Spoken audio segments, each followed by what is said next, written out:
New Year, New Me ang peg ni Winwin Marquez sa post niya on IG ng naka-two-piece swimsuit. Fit and fab ang Sparkle Mom.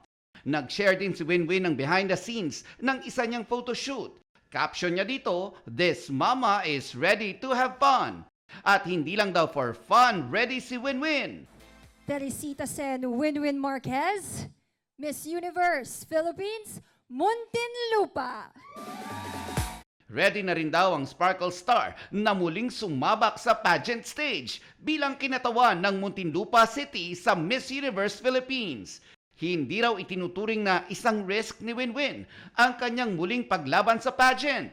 Almost 8 years matapos koronahan bilang kauna-unahang Pinay na Reyna Hispano-Americana. For me, I'm more of scared of the question of what if.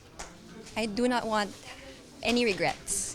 And an opportunity like this came to me, I have to grab it. Hindi natin alam kung kailan ulit mangyayari yun, di ba? Noong 2023, binago ng Miss Universe pageant ang kanilang rules at pwede nang sumali ang mga kandidata regardless of their marital and parental status. Kasama niya nang nag-anunsyo siya ang kanyang inspirasyon sa muli niyang pagsali, ang kanyang nag-iisang anak na si Luna. I want her to watch me on stage. And when she grows up and say, my mom joined Miss Universe Philippines. My mom didn't give up on a dream. And that for me is a win already. Full support kay Winwin ang kanyang pinsan na si Miss Universe Philippines 2023, Michelle Marquez D.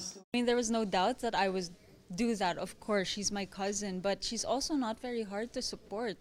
Again, she's so kind, she's so talented, she has so much potential, and I know that her heart is in the right place. And for me, she is one of the best embodiments of a modern-day Filipino mother.